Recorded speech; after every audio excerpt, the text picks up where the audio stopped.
오늘은 바울의 기쁨의 이유라는 제목을 가지고 말씀 증거하도록 하겠습니다. 우리가 계속해서 바울이 빌립보 성도들에게 보낸 편지를 함께 나누고 있는데, 빌립보서 1장 1절부터 11절까지는 이 빌립보 성도들에게 보낸 인사말과 함께 저들을 향한 축복의 기도가 등장하게 됩니다. 늘 이 바울이 이 빌립보 성도들만 생각하면 정말 그 마음이 따뜻해지고 부유해지고 감사했던 것은 그동안에 이 바울의 사역에 끊임없이 이 빌립보 성도들이 후원해주고 격려해주고, 특별히 바울이 감옥에 갇힌 그 상황에서도 에바브로디도라는 사람을 보내어서 이 바울을 친히 돕는 그런 역할들을 감당했기 때문에 이들에게 에바브로디도를 돌려보내는 편에 감사의 편지와 인사를 보냈습니다. 그리고 저들을 향해서 기도를 하죠. 어떠한 기도를 하며 축복을 하냐면, 너희들이 사랑이 정말 풍성해지기를 원한다. 그리스도의 날까지 너희들이 점도 없고 흠도 없이 그렇게 정결하기를 원한다. 무엇보다는 많은 열매, 의의 열매들이 맺혀서 궁극적으로 하나님의 영광이 되고 찬송이 되기 원한다 라고 하면서 축복하며 기도하는 것을 보게 돼요. 그러니까 그만큼 바울이 이 성도들을 너무너무 사랑했던 거예요. 그래서 그 마음 가운데 하나님이 주신 마음을 가지고 정말 저들을 축복했던 그런 모습을 보게 되어집니다. 우리가 지난 시간에도 나눴듯이 우리가 서로를 향한 그런 축복의 기도가 넘쳐나서 그 기도의 열매들이 풍성하고, 그로 인해서 궁극적으로 우리 모든 공동체가 하나님께만 영광 돌릴 수 있기를 다시 한번 주님의 이름으로 축원합니다. 오늘 이제 12절부터 본격적으로 사도 바울이 이 빌립보 성도들에게 전하고자 하는 메시지가 기록이 되어지는데, 그 가운데 먼저 바울은 자신의 상황에 대해서 그들에게 쭉 설명을 하게 됩니다. 특별히 자신이 지금 감옥에 갇힌 상황과 함께 복음 전파 사역들이 지금 어떻게 진행되고 있는지에 대한 내용들을 지금 담고 있는데, 왜 그러냐면 당시 빌립보 성도들 마음 가운데 크게 염려가 두 가지가 있었습니다. 지금 바울이 감옥에 갇힘으로 말미암아 어찌 보면 아무것도 할 수 없는 무기력한 상태에 있는 바울, 그를 보면서 두 가지 염려가 있었는데, 첫 번째는 그의 이제 앞으로 어떻게 될 것인지에 대한 그 두려움이 있었습니다. 신변에 대한, 안전에 대한 염려, 이것이 있었다는 거예요. 왜냐하면 바울은 당시 유대인들에게 고소를 당했어요. 저 사람은 유대를 소욕해 하는 그런 아주 나사렛 이단 중의 괴수다라고 하면서 이 로마도 너희 저 사람으로 인해서 로마도 굉장히 큰 어려움을 겪게 될 것이다 라고 하면서 바울을 고발하여 있습니다. 그러니까 그대로 그 고소장을 받은 이 로마에서 그대로 판결을 내리게 된다면 이 바울은 굉장히 큰 극형에 처할 수도 있는 상황이었어요. 그러니 지금 이 성도들은 이 감옥에 갇힌 이 바울의 건강뿐 아니라 그의 앞으로의 어떻게 될 것인지 신변에 대한 염려가 있었습니다. 또 한 가지 염려가 무엇이냐면, 바울을 통해 주도적으로 지금까지 계속적인 복음 증거가 이루어졌는데, 바울의 갇힘으로 말미암아 그 모든 사역들이 중단되어지고 복음 전파의 그 사역들이 위축될 것에 대한 굉장히 큰 염려들이 있었다는 거예요. 근데 이것을 누구보다도 잘 알고 있었던 바울이 지금 편지를 쓰면서 나의 상황과 그의 상황과 또 복음 전파의 사역에 대해서 지금 그들에게 전하고 있습니다. 아무것도 염려하지 말라라고 하면서 오히려 염려하고 있는 그들을 위로하면서 도전을 주고 있는 것을 보게 됩니다. 그러면서 바울이 지금 너희에게 정말 알리길 원하는 게 있다라고 하면서 12절을 시작합니다. 12절 함께 읽겠습니다. 시작. 형제들아, 내가 당한 일이 도리어 복음 전파의 진전이 된 줄을 너희가 알기를 원하노라. 아멘. 지금 바울이 감옥에 갇혀 있는 상황을 말하는 거예요. 내가 당한 일이라는 것은 바울이 지금 감옥에 갇혀 있는 이 상황, 너희들이 지금 염려하고 걱정하는 그 상황인데, 그 상황이 도리어 무엇이 된 줄 아느냐? 어떻게 해요? 복음의 진전이 되었다라고 얘기합니다. 이거를 너희가 알기 원한다라고 얘기합니다. 원문에 보면 사실 너희들이 알기 원한다라는 말이 가장 먼저 나와요. 그러니까 너희들이 지금 염려하고 있는데 너희들이 바르게 알길 원한다, 정확하게 알 필요가 있다라고 하면서 너희들이 염려하고 있지만 그것이 아니라 오히려 지금 내가 갇힌 것이 복음 증거에 굉장히 큰 영향력을 나타내고 있다라고 말하고 있는 것을 보게 되어져요. 여러분, 바울이 지금 자신이 감옥에 갇혀 있는 그 상황을 자신의 인생에 굉장히 어찌면 답답한, 어찌면 치욕스러운 그런 고통의 날이라고 말하지 않아요. 자신에게 있어서 그 시간이 결코 쉽지 않은 시간이에요. 갇혀있는 그 답답한 상황임에도 불구하고 그 시간이 오히려 하나님 나라의 복음 증거에 좋은 기회가 되었다라고 말하고 있는 것을 보게 되어집니다. 아무것도 할 수 없을 것 같고 오히려 모든 것이 무너질 것 같은 그런 상황에서 하나님께서는 그 모든 일들의 복음의 진전의 역사를 일으켰다라고 얘기합니다. 여기 진전이라는 단어가 나오는데 이 단어는 사실 로마 군인들이 사용했던 그런 전투 언어였습니다. 그러니까 이 말은, 여러분, 이게 모든 길이 어리로 통한다고 그러죠? 로마로 통한다. 이 로마가 사실 그렇게 힘있게 그 세계를 정복할 수 있었던 게 그들 그 당시에 전차 부대, 이 정도의 그런 막강한 병기를 가지고 있었어요. 근데 그것이 가기 위해서는 무엇이 뚫리냐면 길이 뚫려야 하기 때문에 그 시대에 굉장히 많은 길들이 있는데 공병대들이 먼저 그 전쟁에 이 전차가 나아갈 수 있는 길을 뚫게 되었어요. 그래서 나아가는 길을 열어준 것, 이것이 진전이라는 단어예요. 그러므로 인해서 그 길이 뚫리는 순간 모든 그들이 이 전차 부대가 들어간 곳마다 그 땅은, 모든 영토가 로마의 영토가 될 정도로 그거에 맞설 것이 없었어요.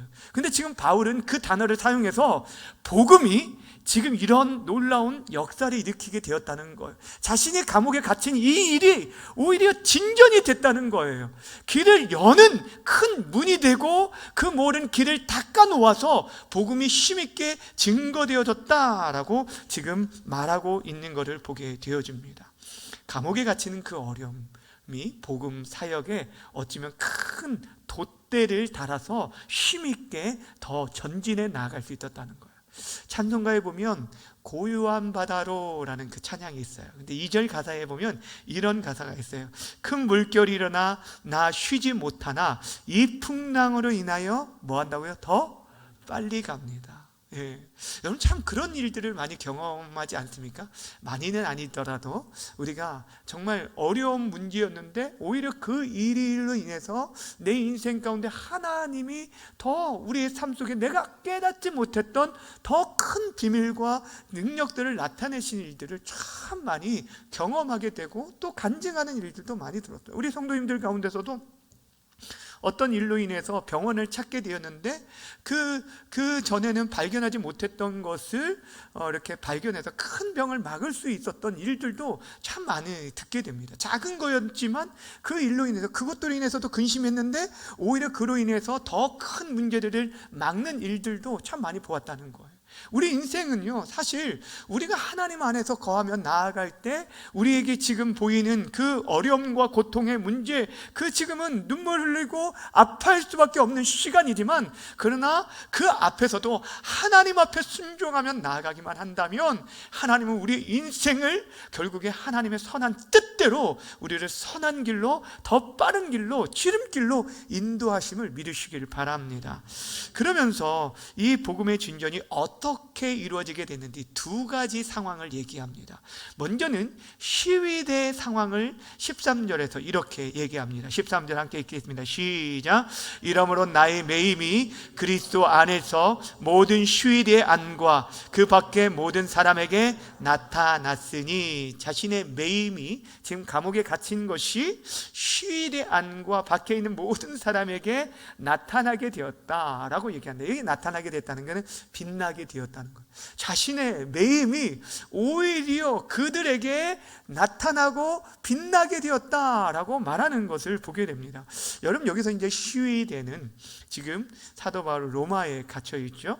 로마가 굉장히 많은 곳을 지금 통치하고 있었지만, 그 군대들을 배치하고 있었지만, 특별히 로마의 수도인 로마, 그 도시 안에 시위대는 황제를 보호하는 그런 자들이기 때문에, 이들은 다른 일반 군인들과 같이 이방인들이든 다른 사람들이 아니라 로마 시민권이 있는 사람들만 그 군대의 그 시위대가 될 수 있었습니다. 그러니 다른 군대의 군인들보다 더 어느 정도 주의가 있는, 영향력이 있는 그런 사람들이었어요. 그런데 그들에게 지금 바울이 자신의 매임이 나타나게 되고 빛이 되게 됐다라고 얘기하고 있어요.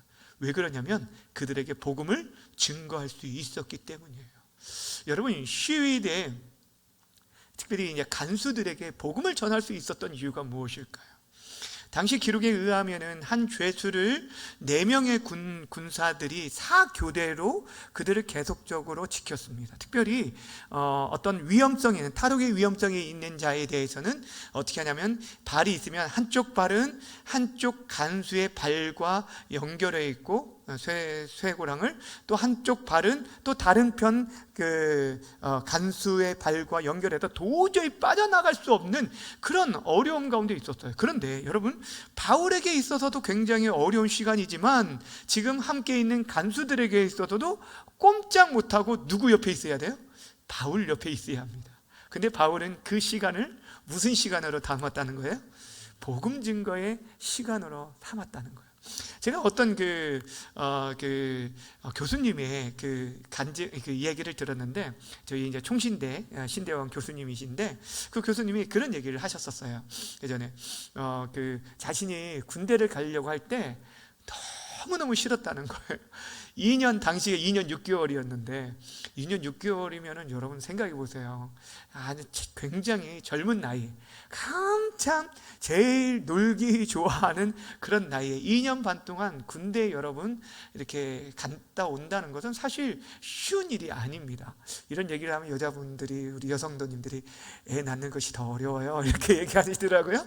하여튼 간에 군대를 갔다 오신 분들은 알겠지만 그 시간들이 결코 이렇게 녹록한 시간들이 아니에요. 그런데 정말 이 젊은 시간에 낭비하는 시간인 것 같고 너무너무 좀 가기 싫은 그런 시간이었는데, 그런데 기도하는 가운데 하나님 그런 마음을 주시더래요. 너를 내가 그곳으로 파송한다 라고 얘기하시는 거예요. 그 음성을 들으면서 그 마음에 어떠냐면, 이 군대를 하나님께서 나를 보내는 선교지라 라는 마음이 들었다는 거예요. 그러니까 이 선교지에 가서 그 군인들에게 복음을 전할 수 있는, 자신도 똑같은 병사지만 그런 시간들로 삼겠다라고 기도하면서 갔는데, 정말 그곳에서 정말 많은 그런 사람들에게 복음을 전할 수 있었다는 거예요. 특별히 어떤 시간에 그러냐면, 보초 근무를 쓰는 그 시간이 너무너무 자신에게는 좋았다는 거예요.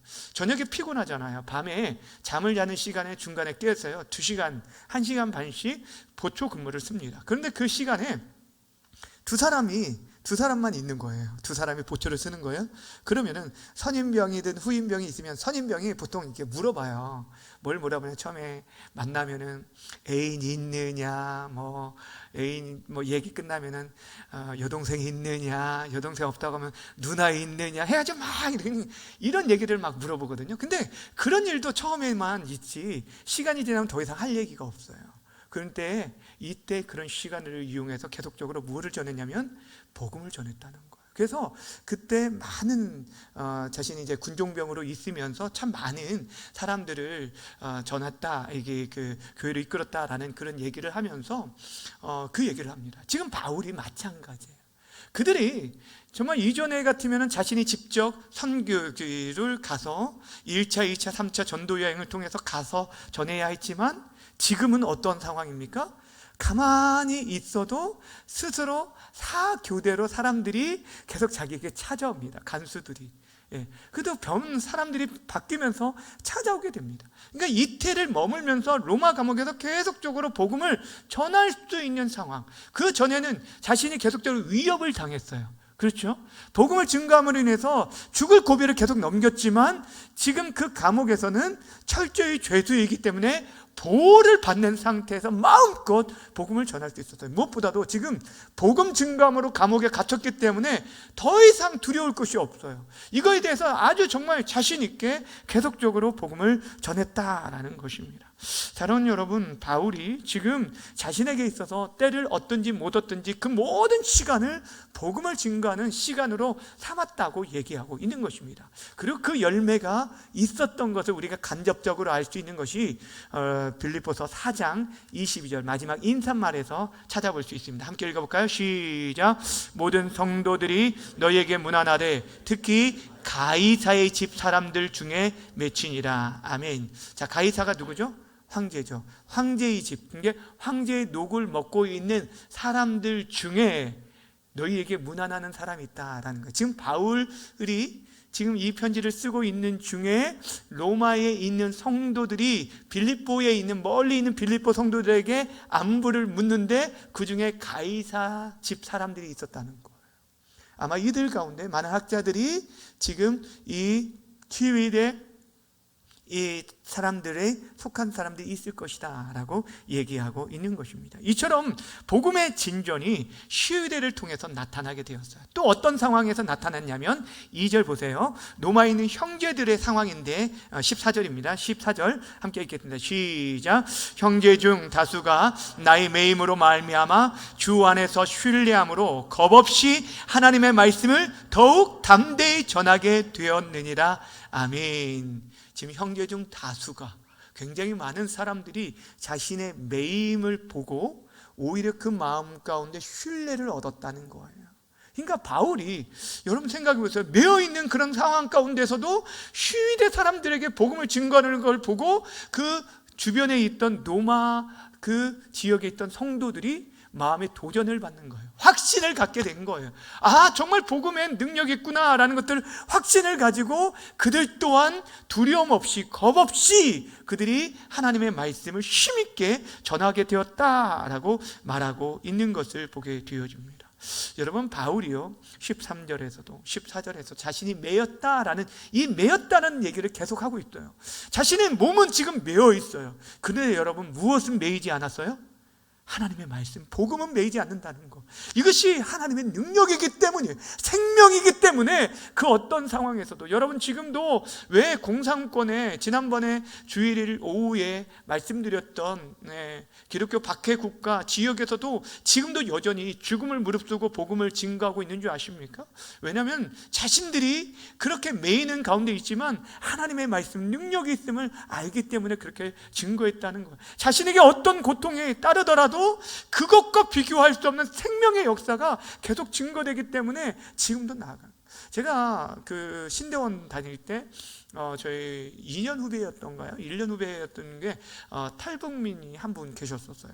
근데 그분이 중국에서 이제 중국에 처음에 이제 탈북해서 중국에 거하면서 그래서 복음을 접하게 됐어요. 복음을 지금 접하고 너무너무 가슴이 뜨거운데 정말 북한에 자기 동포들에게 복음을 전해주고 싶은데 자신 체계적인 공부를 하고 싶다고 해서 한국으로 와서 그분이 탈북하신 그분이 북한에서 그 선생님이셨어요. 선생님이었는데도 불구하고 너무 먹고 살 것이 너무 힘들어가지고 그 압록강을 건너서 오셨다고 하더라고요. 근데 그분 이제 간증도 듣고 그랬었는데 그러면서 총신대 신대원에 입학해서 공부를 했던 그런 일들이 있어요. 근데 그분이 궁극적으로 목적이 무엇인지 아세요? 공부하고 어디로 다시 들어가는 거예요? 북한으로 들어가려고 공부를 했던 거예요. 근데 그런 분들이 있어요. 그런 분들이 많이 있어요. 여러분 디모데후서 2장 9절 보세요. 2장 9절 함께 읽어볼까요? 시작. 복음으로 말미암아 내가 죄인과 같이 매이는 데까지 무엇을 받아요? 고난을 받았으나 하나님의 말씀 뭐하지 않습니까? 매이지 않습니다. 여러분 이걸 믿으시길 바랍니다. 여러분 그 어떤 상황 속에서도 하나님의 말씀은요 매이지 않기 때문에 우리가 이 일들을 우리가 끊임없이 감당해야 한다라는 것입니다. 그런데 이렇게 지금 시위대와 또 로마에 있는 형제들 사이에 이런 놀라운 복음의 역사 복음 전파의 진전이 일어나게 되었는데, 그런데 그들 가운데 그 형제들 가운데는 두 부류의 사람들이 있었던 것을 오늘 성경이 말하고 있어요. 15절부터 17절인데, 자, 어떤 자들이 있었냐면 순수한 마음으로 복음을 전하는 자들이 있었던가 하면 그렇지 못한 자들도 있었어요. 15절 말씀 함께 읽어볼까요? 시작. 어떤 이들은 투기와 분쟁으로, 어떤 이들은 착한 뜻으로 그리스도를 전파하니. 자, 어떤 한 부류는 이 복음을 똑같이 전하고 있어요. 힘있게 전하는데 어떤 사람들은 투기와 분쟁으로 전하고 있다는 거예요. 그리고 어떤 사람들은 착한 뜻으로 지금 그리스도를 전파하고 있다라고 말하고 있는 것을 보게 됩니다. 어떻게 이런 일들이 있을 수 있을까라고 생각할 수 있는데, 지금 바울이 지금 무엇을 얘기하는지, 자, 그럼 먼저 선한 뜻으로 증거하는 자들이 어떠한 마음의 중심을 가지고 하는지 16절 말씀 읽겠습니다. 시작.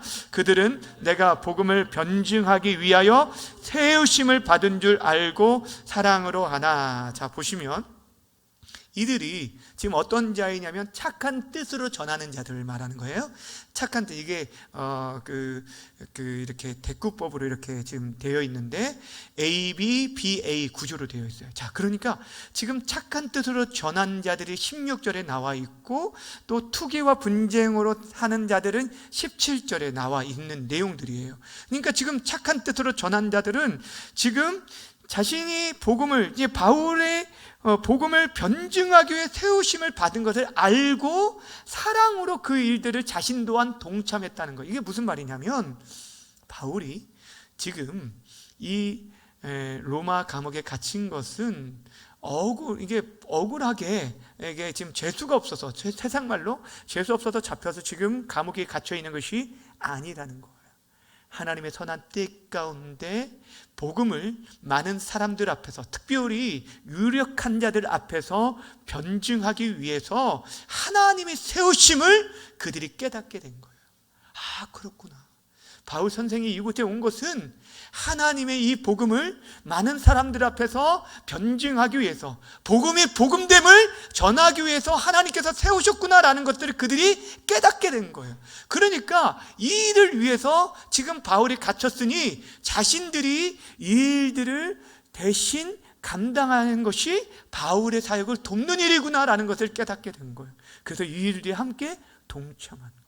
믿음으로 동참한 거예요. 사랑으로 동참한 것이고 착한 마음으로 이렇게 동참했던 거예요.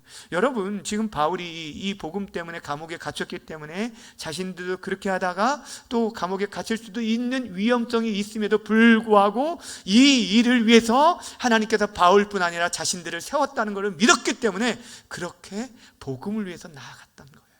그런데 반면에 그렇지 못한 자들, 그들은 투기와 분쟁으로, 왜 그들이 투기와 분쟁을 했는지 17절 함께 보겠습니다. 시작.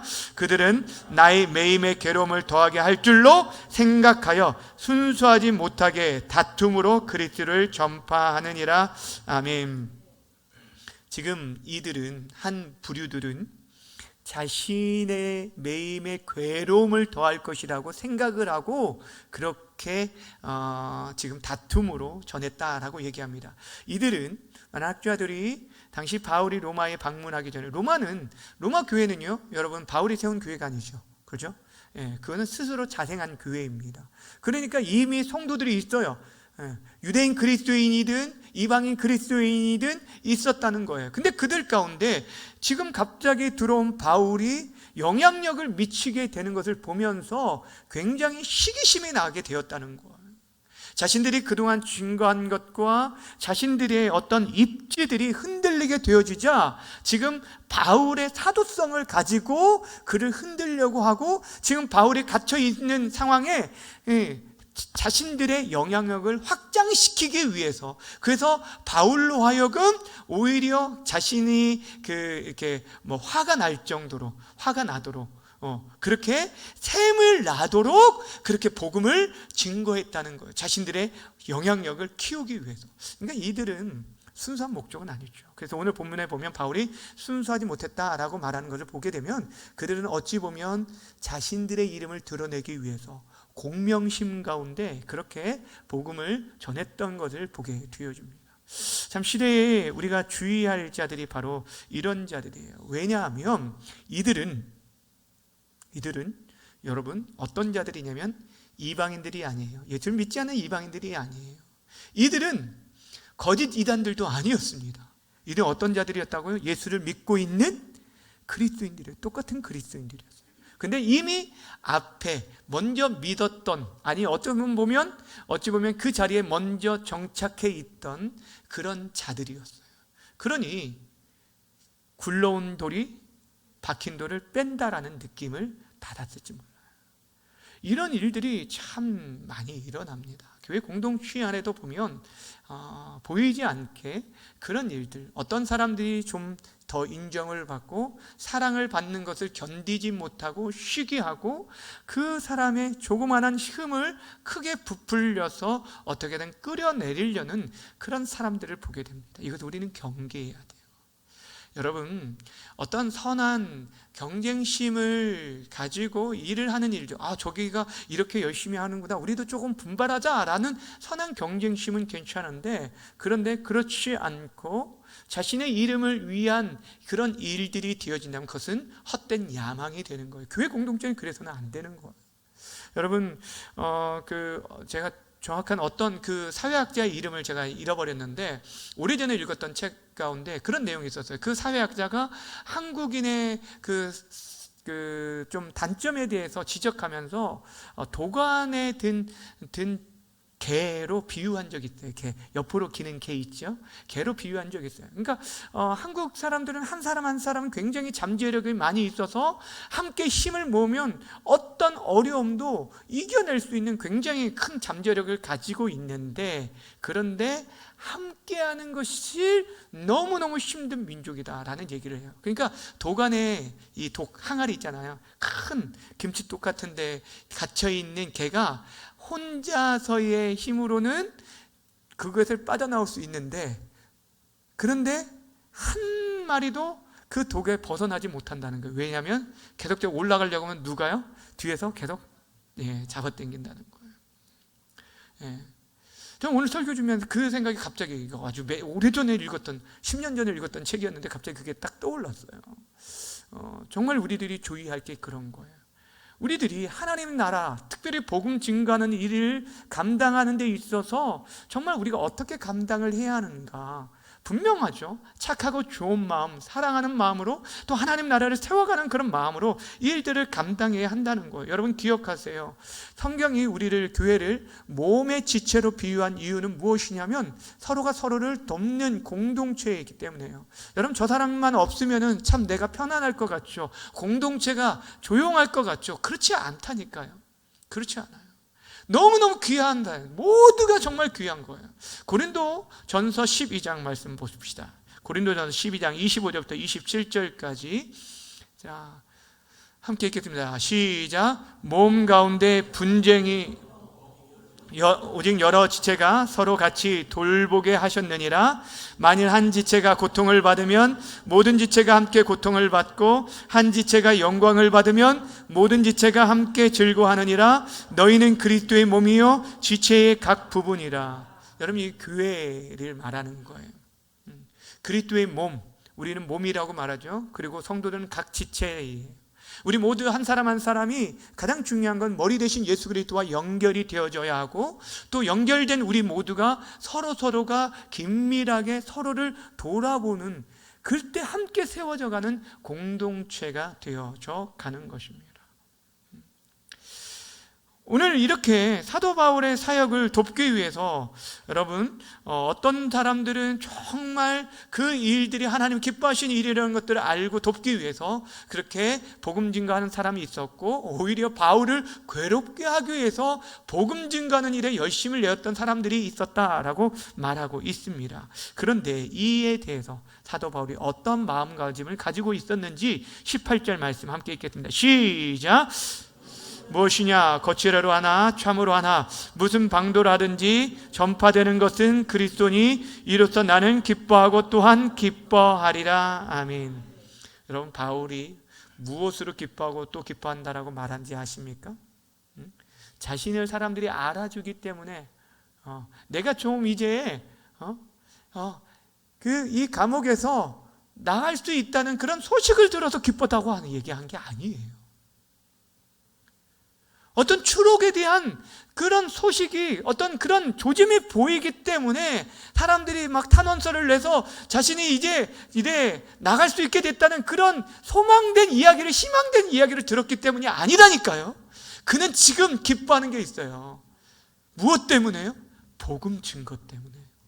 지금 어떤 사람들이 지금 이 일들을 감당하는 데 있어서 기쁨으로 하나, 그렇지 않고 억지함으로 하나, 이 모양으로 하나 저 모양으로 하나, 어떤 사람들은 바울을 괴롭게 하기 위한 그런 마음인데, 굉장히 그 마음 가운데 그것을 알고 있었을 때 바울이 어떠했을까요? 저 인간들 나가서 보자, 이런 마음이 있지 않을까요? 뭐 저만 그런 마음이 있나요? 예. 그런데 여러분, 지금 바울은 그렇지 않았어요. 자신이 지금 주의 복음이 증거될 수만 있다면, 예수 그리스도가 증거되어지고 전파되어져서 한 심령이라도 구원받을 수 있다면, 자신이 지금 감옥에 갇히는 것도 의미가 있고, 또한 자신을 향해서 지금 어찌 보면 모함하면서 자신을 괴롭게 하기 위한 그런 모습으로라도 지금 전파되는 것이 예수 그리스도라면 그것만으로도 족하다는 거예요. 여러분, 이 바울의 그 마음 중심이 무엇으로 가득했는지 그 순수한 마음을 여러분 느껴지십니까? 우리들은요, 어떤 일들을 할 때 참 모르게 이렇게 우리들이 조용하게 했어도 그것들이 좀 어떻게 하면 좀 드러났으면 좋겠다, 이런 마음들이 있잖아요. 우리 성도님들은 안 그러신 것 같아요. 오늘 왜 그런지 모르겠어요. 저만 그런 것 같고 여러분 전혀 안 그런 것처럼 보이는데, 그런데 여러분, 오늘 사도 바울은 그 마음이, 그 자신이 예수 그리스도와 함께 십자가에 못 박혀 죽었기 때문에, 자신이 살아가는 것이 아니라 오직 예수가 그 안에 살아갔기 때문에, 그는 자기의 자존심이 밟혀도, 자신의 이름이 뭉거져도, 자신이 지금 어떤 상황에 처해서 심지어 죽음에 이른다 할지라도 자신은 기뻐하고 기뻐한다라고 말을 하고 있어요. 주의 사랑하는 여러분, 오늘 우리가 마음 가운데 새겨야 할 것이 바로 이것입니다. 바울이 기쁨의 이유가 무엇이었는가? 우리는 지금 무엇으로 인해서 가장 기뻐하는가? 한번 여러분 생각해 보세요. 여러분, 지난 주일 이후 3일 동안 뭐 때문에 가장 기뻐했습니까? 뭐 때문에 기뻐했어요? 저도 이 3일 동안 돌아보면서 전 정말 기쁜 때가 있었어요. 어떤 이렇게 힘들고 어려운 분이 마음 가운데 하나님의 은혜가 부어져서 다시 한번 하나님의 은혜 가운데 일어서는 그런 모습을 보면서 너무너무 감사하고 정말 말할 수 없는 기쁨을 누리게 되었어요. 여러분, 한 영혼이 세워지는 것, 그리스도 안에서 정말 하나님의 말씀이 힘있게 증거되어지는 것, 한 영혼이 주께 돌아오는 것, 이것이 우리의 기쁨이 되어졌으면 좋겠습니다. 주님의 마음을 가지고 우리가 그렇게 살아갈 수 있었으면 좋겠어요. 힘들죠, 어렵죠. 그런데 오늘 이 모든 것이 그리스도 안에서라는 얘기를 합니다. 그리스도 안에서, 즉 우리들이 그리스도 안에 있을 때 이것이 가능하고 그 은혜를 누리게 되어지는 것입니다. 바라고 원하기는 우리 공동체를 통해서 주의 복음이 힘있게 증거되어지고 복음의 전전이 나타나기를 바라는데, 특별히 우리가 이왕이면 우리가 시기함이 아니라 정말 자원함으로, 기쁨으로, 착하고 좋은 마음으로 영혼을 구원하기 위한 그런 마음, 하나님 나라를 세워가기 위한 마음으로, 한 영혼을 정말 귀하게 여겨서 살리고자 하는 마음으로 그렇게 믿음으로 감당할 수 있는 우리 공동체가 되어지길 주님의 이름으로 간절히 축원합니다.